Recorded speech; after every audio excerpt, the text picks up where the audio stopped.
नक्कीच सागर, आपण पाहू शकतोय की पुण्यात कालपासून जो आहे तो मुसळधार पाऊस जो आहे, त्या पावसाला सुरुवात झालेली आहे। पुणे शहरासह जिल्ह्यात अनेक ठिकाणी पावसाच्या सरी कालपासून बरसायला सुरुवात झालेली आहे। रात्रभर हा पाऊस असाच होता आणि आता शहरात अनेक ठिकाणी अनेक सोसायट्यांमध्ये जे आहे ते पाणी साचायला देखील सुरुवात झालेली पाहायला मिळते। रेस्क्यू केलं जाते अनेक नागरिकांना। सिंहगड रोड परिसरात असणारी हे दृश्य आपण पाहतोय। जवळपास 5 ते 6 सोसायटीमध्ये जे आहे ते पाणी सिंहगड रोडच्या घुसलेले पाहायला मिळते। आपत्कालीन टीम जी आहे ती अग्निशमन दलाची आणि पुणे महानगरपालिकेच्या शहरात विविध ठिकाणी आता तैनात करण्यात आलेली पाहायला मिळते।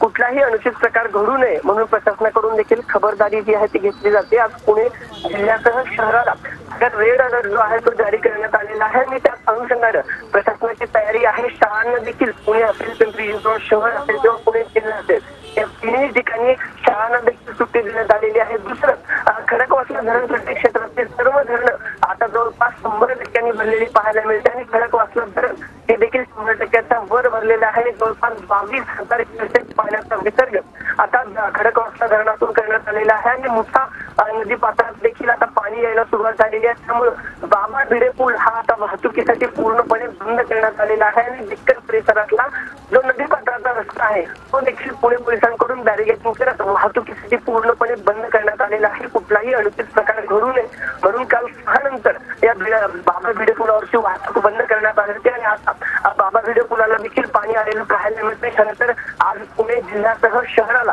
हवामान खात्याकडून रेड अलर्ट जो आहे तो सागर देण्यात आलेला आहे। रात्रभर पुण्यात जोरदार पावसाची जी आहे ती बॅटिंग सुरू असलेली पाहायला मिळते। रस्त्यांवर अनेक ठिकाणी आता पाणी साचायला सुरुवात झालेली आहे। खरं तर आज सकाळी या सगळ्या ठिकाणी देखील मुसळधार पावसाचा इशारा हवामान खात्याकडून देण्यात आला होता आणि त्यानुसार शहरात आता मुसळधार पावसाला जो आहे सुरुवात झालेली आहे। सोसायट्यांमध्ये पाणी येत आहे।